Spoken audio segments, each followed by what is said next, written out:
Vamos lá. Agora, dando continuidade, é com imensa alegria que eu convido a professora doutora Marília Oliveira Fonseca Goulart para compor a nossa mesa, que vai ser composta também, não é, pela professora Alessandra e pelo professor Felipe. Pode sim, professora. Guilherme, desculpa. Professora Marília possui graduação em farmácia pela Universidade Federal de Minas Gerais e doutorado em Química pela Universidade Federal de Minas Gerais, com pós-doutorados na Inglaterra e Alemanha.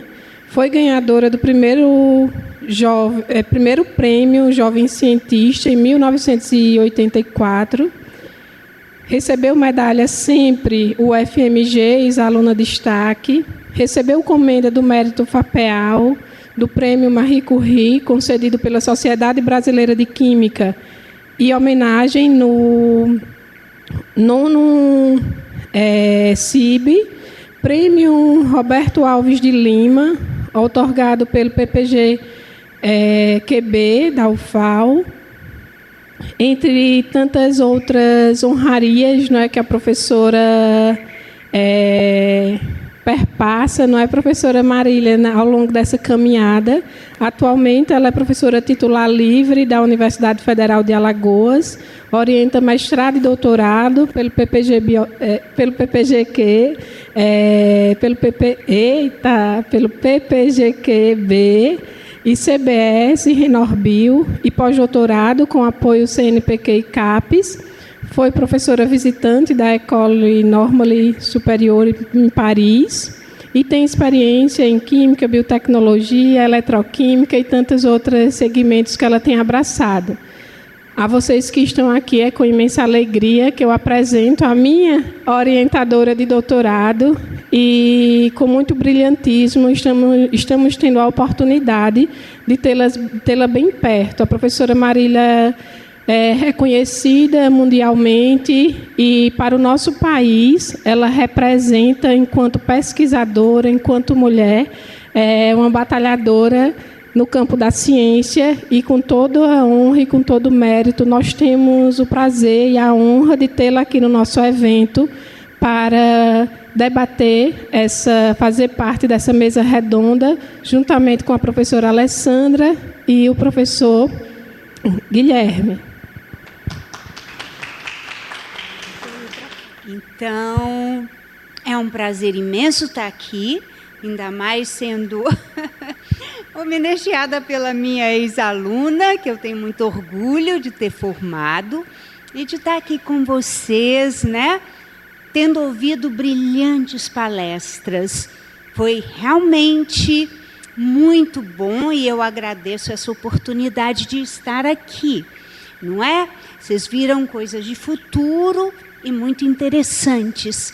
A moderação, eu tenho várias perguntas, mas primeiro as da plateia, tá bem? Me deixa para o final, tá bom? Antes que eu caia aqui. Pronto. Ah, tá bem. Tá, eu gosto de ficar em pé. Aqui eu estou quase escondida. Aí, vamos começar a fazer as perguntas? Pronto. Bom dia, novamente. Sou a professora Ercília Rolim, da UFPI. Trabalho com nanotecnologia, farmacêutica e nanobiotecnologia. Eu queria saber a visão de vocês, né, em relação a essa questão. Por exemplo, a gente tem nanoplataformas e scaffolds. Também o professor vai falar à tarde, né, sobre o professor Felipe. E essa relação da nanotecnologia, das opções que a gente tem em relação à regeneração de tecidos e a biotecnologia. Essa visão, como vocês veem isso, né, dessa perspectiva de hoje, do que a gente tem para o futuro, né? Pode ser especificamente em cada área ou uma visão geral. Eu gosto dessa parte, tenho interesse e gostaria de saber a visão de vocês, do que a gente tem aqui de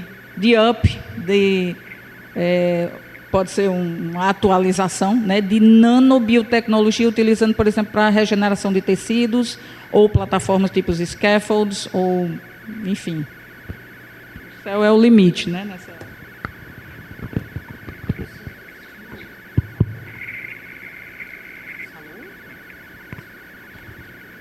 Professora, muito obrigada pela questão. Até pela questão do tempo, eu trouxe uma das linhas de pesquisa, eu atuo especificamente em nanotoxicologia. Então, a minha maior preocupação com a minha linha de pesquisa tem uma relação com a interação da nanopartícula com os sistemas biológicos.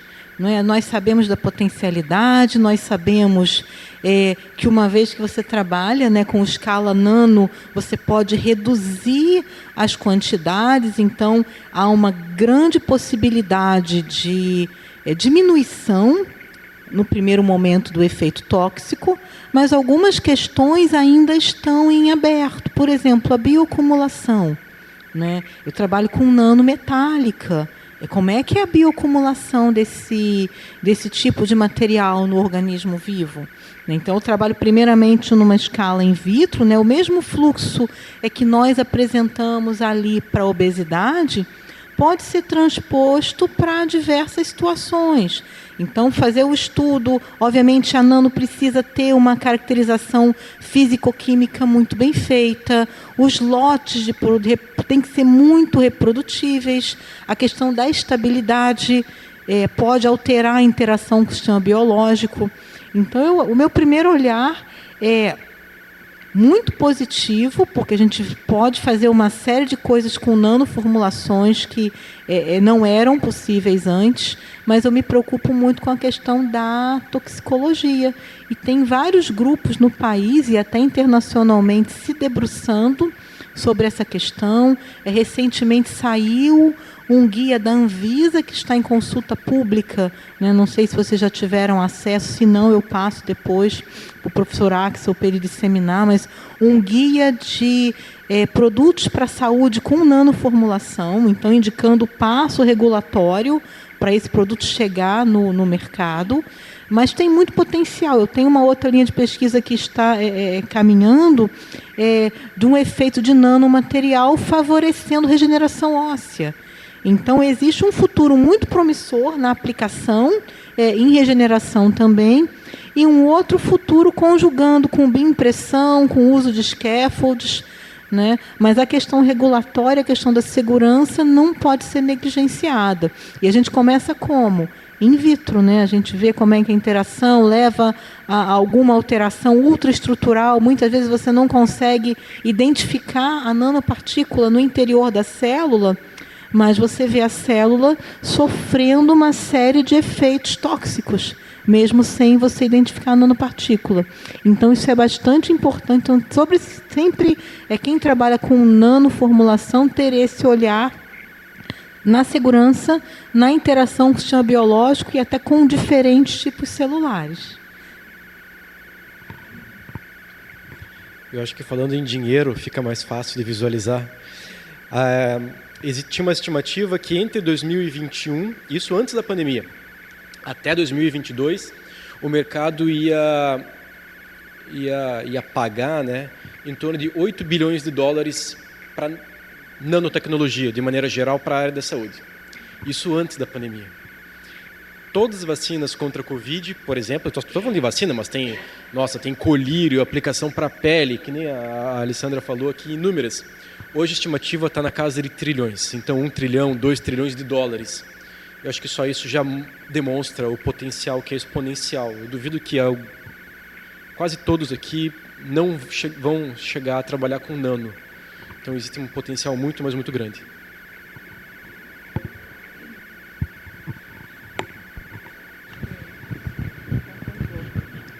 Eu agradeço, acho que na verdade, a gente que trabalha com nano, a gente sabe dessa perspectiva, né? Mas eu queria que a plateia visse essa visão, né, de regeneração, novos, digamos, dispositivos, né, de imunológicos, aí, como vacinas e tudo. Então, era mais para esclarecimento, para a gente fechar essa questão de nano com essa parte biotecnológica. Obrigada. Mais alguma pergunta da plateia? Professora Marília. Vamos incentivar, né, a plateia para fazer perguntas. perguntas, porque eles mostraram coisas de fato de futuro. Então, eu vou dividir as minhas perguntas em, primeiro, vou falar de um problema brasileiro, não é? A parte de superposição de habilidades. Então, nós temos distribuídos pelo país vários grupos fazendo a mesma coisa, não é? Uma superposição muito grande. Por quê? Porque as pessoas não conversam. Eu sou membro do CNPq, do CA, e a gente vê uma reprodução enorme, todos trabalhando sempre nas mesmas coisas, e é um problema sério. Então, em termos de política, que eu acho que a Fiocruz tem, como evitar isso? Por exemplo, é claro que a gente tem que pensar no desenvolvimento geral do Brasil, que é muito desigual. Mas como se poderia pensar em diminuir esses gastos devido à superposição, né, de trabalho? Você tem uma ideia sobre isso? Como fazer em termos institucionais? Professora, isso é uma questão muito importante. Tem duas coisas aí, né? A gente, pela Fiocruz, como é que a gente otimiza recursos, né? A gente entende que determinadas tecnologias, por exemplo, cultivo celular, né? Ela pode ser usada em diferentes áreas da biociências. Então, o cultivo celular é uma técnica básica disseminada. Agora, a necessidade de todo o laboratório, todo o instituto, todo o estado ter, por exemplo, aquele equipamento que eu mostrei para vocês, que é um equipamento, um High Content Imaging, na faixa de 2 a 3 ou até hoje, já tem equipamento desse até de 8 milhões de reais. Então, como é que a Fiocruz adotou essa política de disseminação? Através da instituição de plataformas tecnológicas. Até o evento que eu estava antes de vir para cá foi justamente o encontro das plataformas. Então, como é que funciona? Um equipamento de alto porte, você não precisa ter no país inteiro. Você tem que ter o acesso no país inteiro. Então, já vou dar uma questão. A gente discutiu muito isso na Fiocruz, e o que a gente espera é estabelecer para o futuro coisas muito importantes. Uma delas é um sistema de transporte de amostras. Então, por exemplo, você está na Fiocruz do Piauí. Você tem uma entrada, você entrega a tua amostra na Fiocruz Piauí, e isso vai chegar lá em Curitiba. Ou eu de Curitiba quero mandar para a Fiocruz de Manaus, que é extremamente eficaz em parte de genômica, bioprospecção, né? Sai de Curitiba, vai chegar em Manaus. Isso foi discutido nesse nosso encontro. E uma outra coisa que é uma visão de futuro da Fiocruz é trabalhar com a parte de telemetria. Então, você, através de rede, você consegue enviar a sua lâmina e você está em tempo real com o operador do equipamento de grande porte acompanhando a análise do seu material. Óbvio que tem uma questão muito importante com o quê? É segurança de dados, né? Sigilo, velocidade. A gente sabe que o mundo também está sujeito a ataques de hackers, enfim. Então, isso tudo tem que ser feito com muito cuidado. Mas a Fiocruz está pensando nisso, em transporte e em uso das tecnologias digitais para dar o acesso. E eu acho que isso é muito importante.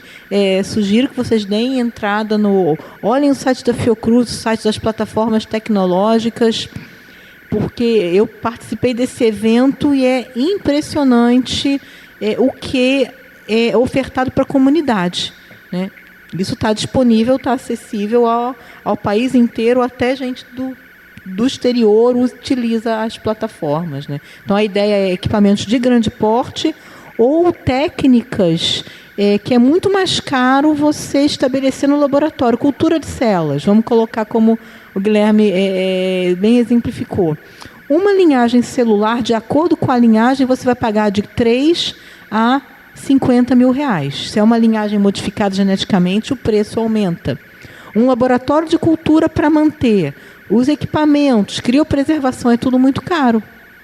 Então, acessando a plataforma, você vai ter um ensaio, um bioensaio, seja toxicidade, seja determinação de uma atividade antimicrobiana, determinação de uma atividade antitumoral, pelo preço do custo, né? Você não vai ter que dispor de toda a estrutura para ter aquele ensaio. Então, a Fiocruz oferece equipamento e oferece serviços nas mais diferentes áreas, até serviços extremamente complexos, como consultoria e escalonamento industrial. Então, você consegue acessar a Fiocruz, eu tenho aqui esse produto, eu quero produzir o lote piloto para ensaio clínico. A Fiocruz assessora e presta esse serviço. Está aqui o material produzido em boas práticas de fabricação para ir para o ensaio clínico. E, obviamente, essas coisas não andam da maneira que a gente quer que ande, não é muito rápido, porque tem que ser bem feito, tem que ser bem estruturado, né? Mas é um serviço que vai estar disponível, já está, boa parte, disponível para todo mundo. Da minha parte, professora Marília, é complicado na perspectiva de um avaliador, é bastante difícil, mas a minha resposta, pelo menos a minha perspectiva, a minha visão, é apostar em projetos de risco. Esse projeto ele não vai dar certo, provavelmente por conta mas no entanto a gente tem que tentar.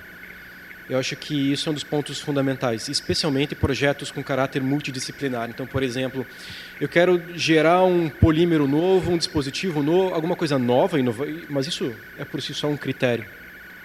Mas algo que possa ser utilizado futuramente por diferentes áreas, diferentes expertises. Acho que o principal exemplo que a gente viu recentemente foi o do RNA modificado, que ganhou o prêmio Nobel desse ano, né? Então, ninguém achou que aquilo fosse valer para qualquer coisa, tanto que a pessoa foi até despedida. Mas, atualmente, a gente reconhece o potencial e diferenciação. Era um projeto de risco e que deu certo. Obrigada, que é uma coisa muito interessante. E, dentro disso, nós temos vários exemplos, né? O CTN, o CNPEM, que eu não sei como é que fala a sigla, e que... Por quê? O mais importante não, tão importante quanto, é a mobilidade das pessoas, além da mobilidade das amostras. E, além disso, há técnicos para cuidarem do equipamento. Eu acho que falta para nós essa visão. Não sei se a Fiocruz está pensando... ou se ela tem técnicos adequados para a manutenção dos equipamentos. E a mobilidade das pessoas, porque há necessidade da formação. E hoje, com essas passagens caríssimas, as pessoas não estão se movimentando nesse Brasil enorme, né? Então, você podia só fazer uma consideração, depois eu vou perguntar dentro de plataformas para você. Se isso também foi tocado, a falta de técnicos de equipamentos aqui no Brasil. Professora, a falta de pessoal foi também, como eu falei para a senhora, um dos pontos que a gente discutiu. E a gente tem toda essa preocupação em formação de recursos humanos também. A questão da mobilidade é gritante, né? Quando a gente olha o mapa e vê onde é que estão as plataformas, algumas delas você tem representações em todo o território. Citometria, que usa muito em biociências, você tem várias. Genômica, tem várias. E até eu faço um adendo, na pandemia de Covid, foi fundamental para a resposta sanitária. Então, você tem essa questão da regionalização de equipamentos, que há uma demanda, né? Você não pode depender de um equipamento para atender o Brasil inteiro, dependendo da demanda que fica localizado em São Paulo. Então, alguns precisam ser replicados. A questão do financiamento para os técnicos, para a equipe, é muito complicada. Por quê? Hoje, a maioria é precário. São bolsistas, são terceirizados. Concurso público seria talvez o ideal, e ainda não temos uma um planejamento, mas a gente discutiu muito. O que a gente pensa era alguma coisa híbrida em você ter plataformas. Todo mundo de plataforma, a maioria está envolvida em curso de pós-graduação, né? Agora, a questão da mobilidade é crítica, eu não sei lhe responder, né? E a gente recebe, eu até recentemente participei, existem alguns editais de mobilidade da Fiocruz. Foi uma aluna minha realizar experimento no Rio de Janeiro. Então, ela acompanhou uma plataforma trabalhando, né? Então, dentro da Fiocruz existe, não atende todo mundo, o dinheiro que foi dado é pouco, enfim, para custear a despesa, mas existem iniciativas. Eu não sei se o CNPq tem alguma coisa parecida para a mobilidade nacional, para poder estar mas era algo até para ter essa movimentação da comunidade, né? Para mim foi um diferencial. Professora, posso fazer uma pergunta? Eu queria fazer uma pergunta, rapidinho. São duas perguntas, uma para o Guilherme e uma para a Vanessa. Guilherme, no seu trabalho você mostra que uma das vantagens do método que você criou era porque era feito em bactérias e seria muito barato. E aí não funcionou direito, né? E aí vocês foram para a cultura de células. Uma coisa pelo motivo da glicolização das proteínas, né? Existiria uma forma de você fazer isso in vitro e não precisar de uma cultura de células? Ou quanto isso aumenta o custo da sua produção do seu produto? E só aproveitar para fazer para a Alessandra, Ali, pode... As células tronco-mesenquimais, a gente sabe que elas têm um potencial de diferenciação reduzido para muitas coisas, mas a gente sabe especificamente para quê. Adipócito, por exemplo, é uma coisa, vocês foram muito brilhantes em tentar procurar alguma coisa de doenças de obesidade. Vocês pensam em fazer alguma relação com essas mesmas células para outras doenças que essas células têm potencial de diferenciação? Primeiro. Quanto tempo nós temos? Temos que terminar que horas? Assim que terminar aqui. Assim que terminar, essa acho que é a última pergunta e aí a gente encerra. Tá, da minha parte. Beleza, não deu certo com bactéria porque bactéria produz proteínas com pouca glicolização. A gente pode fazer em fungo. Fungo produz uma proteína muito mais rica a título de carboidratos, né, de glicanos, e a gente está fazendo isso. É barato, fungo cresce bem, cresce rápido, e nós estamos indo lá no CNPq porque eles têm um bioreator enorme justamente para produzir essa proteína lá, em Píquia.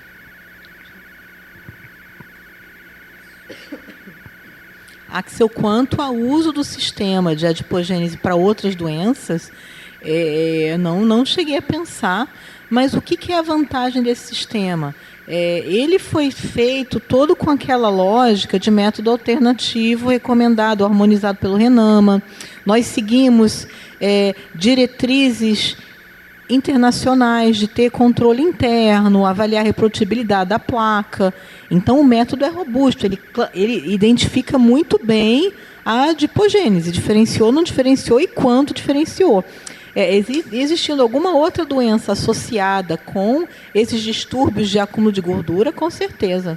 É determinar o alvo e seguir. E a segunda parte, que é a avaliação dos genes específicos, dependendo do painel de genes, a gente pode fazer a segunda parte com outros tipos gênicos para confirmar o mecanismo. Não, muito boa. Se tiver alguma sugestão de doença, depois a gente conversa. Metabólico? Enfim. Tá. Outra coisa... não sei se a gente vai para a ciência ou vai para as coisas mais gerais. O que eu estava pensando no seguinte: qual a visão de vocês? Se isso tem que ser feito pelo governo, ou será que seria interessante começar com startups, empresas, nessa linha? O papel do governo, a gente sabe, para fomentar risco. Não é mesmo? Muitas coisas. Mas o que vocês pensam de futuro para a formação de recursos humanos e a empregabilidade deles, já que exauriu em termos de governo? O que fazer? Discutir isso também? Eu acho que no meu caso é mais fácil responder porque a gente desenvolve produtos tecnológicos, né? Então, plataforma nano para vacina, plataforma, sei lá, para várias outras doenças como câncer de mama. Então, é mais fácil desenvolver um produto, você pode pedir a patente dele, a partir da patente você pode oferecer para várias empresas aqui em Curitiba, no Paraná, sabe, no Brasil inteiro. E isso pode gerar um maior fluxo de pessoas, né? Uma maior tramitação do conhecimento também. E de dinheiro. Mas agora, para a Alessandra, como formar as pessoas?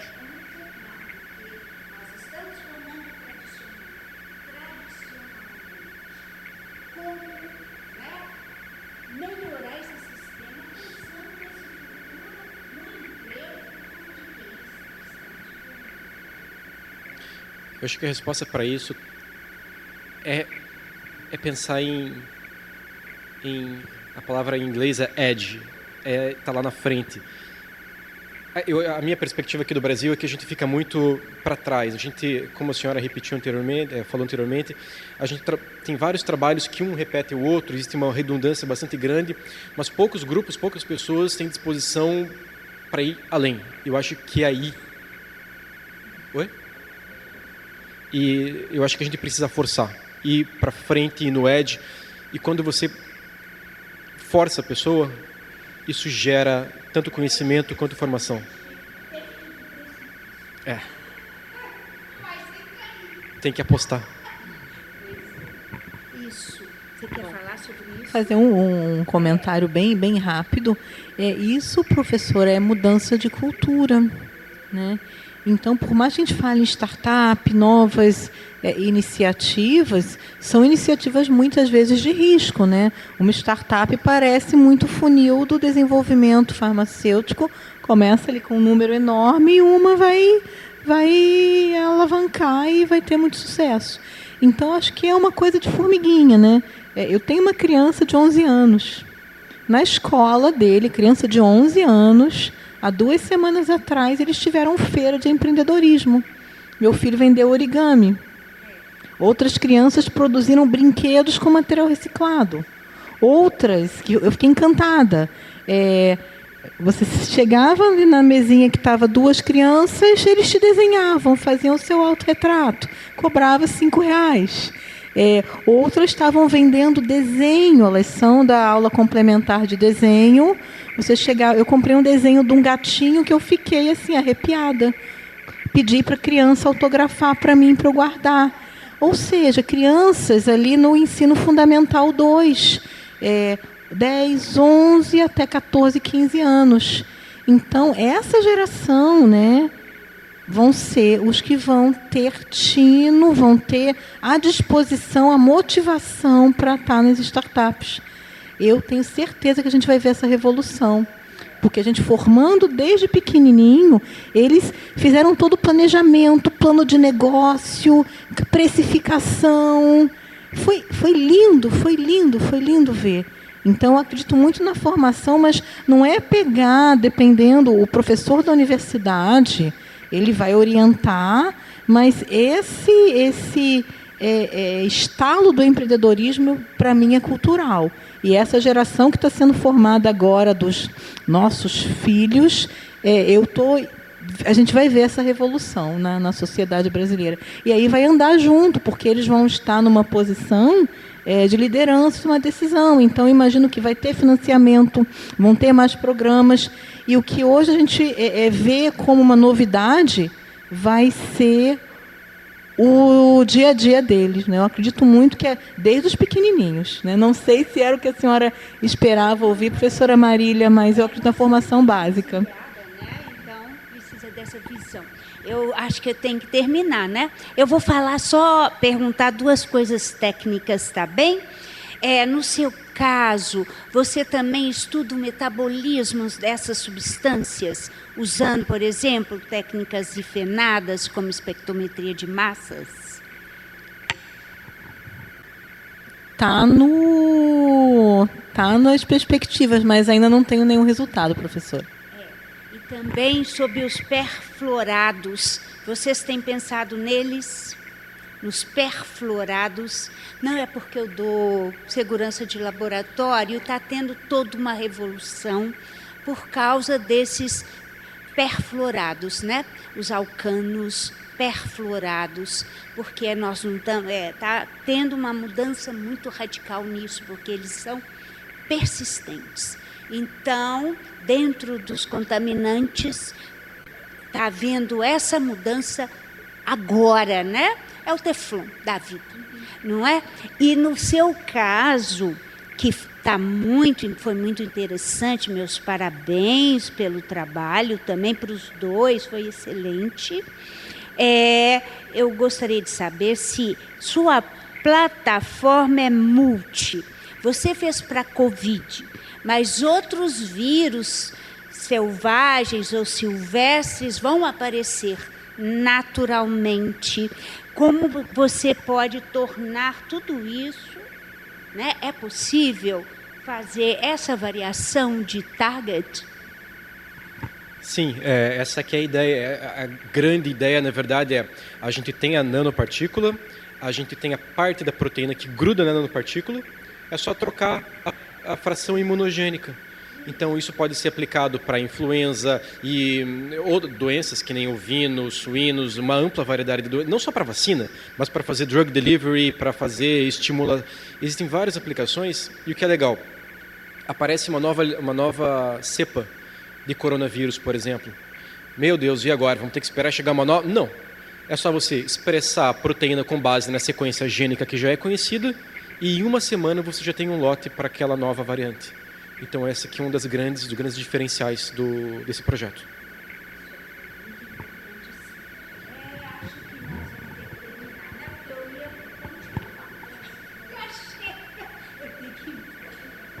Mas parabéns, foi excelente.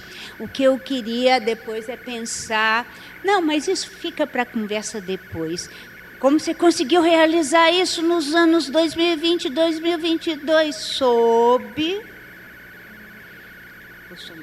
Mas, enfim... mas isso fica para outro momento. Mas eu gostei demais, aprendi bastante, tá? Eu fiquei ali porque eu não enxergo.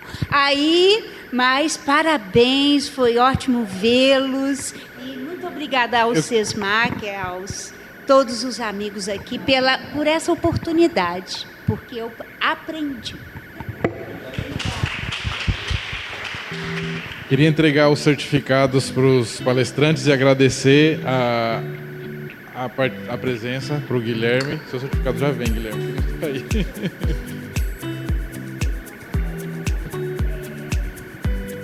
Professora Marília, muitíssimo obrigado pela sua...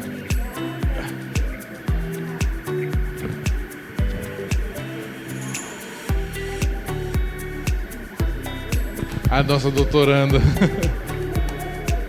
Para a Alessandra.